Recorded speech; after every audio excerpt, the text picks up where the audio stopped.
Very capable guy.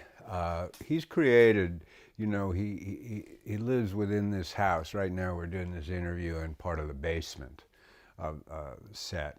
And it's not a small house, but he understands kind of every square foot of it. He knows where everything is. He's very, very organized. So he's kind of created this universe in which he can operate quite effectively here. He gets outside, not so good, but one has the sense that he spends very little time outside, that his world has become circumscribed by this house here. And so, but within those confines, he's very capable. He can wield a hammer without worrying about smashing his fingers. He can more than survive here. He really is master of his universe here.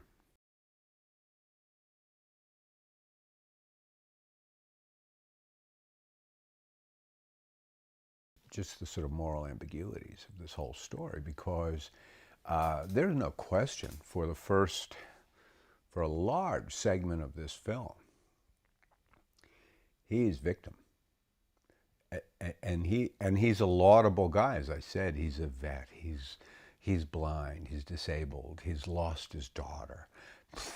I mean, he's just been kind of crapped on. And here are these kind of young snots coming in here and just, driving another nail in the coffin of his life.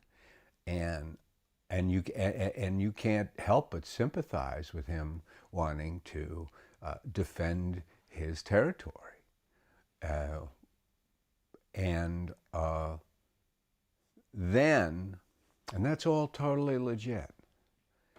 And then there's a wrinkle, and you realize, we learn that that he's moved into another phase of darkness in his life.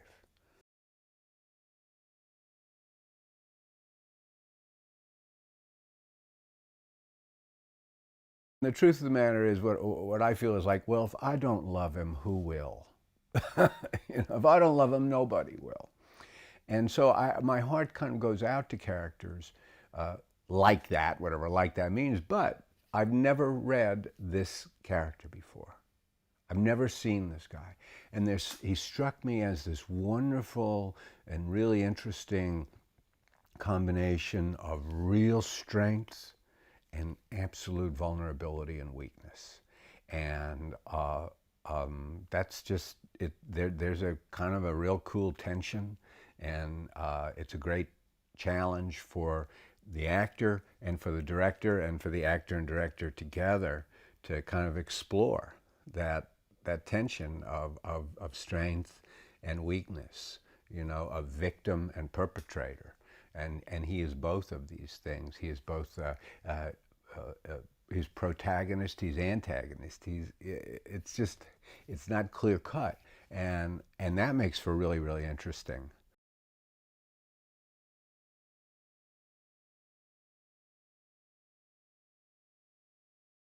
Proven to be, he's a movie. The guy's a filmmaker. He's a filmmaker par excellence.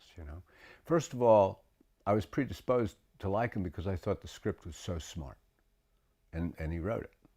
So I figured, well, if this dude can write, maybe he can direct too. And the word I'm getting from somebody I respect is that he can direct very well indeed.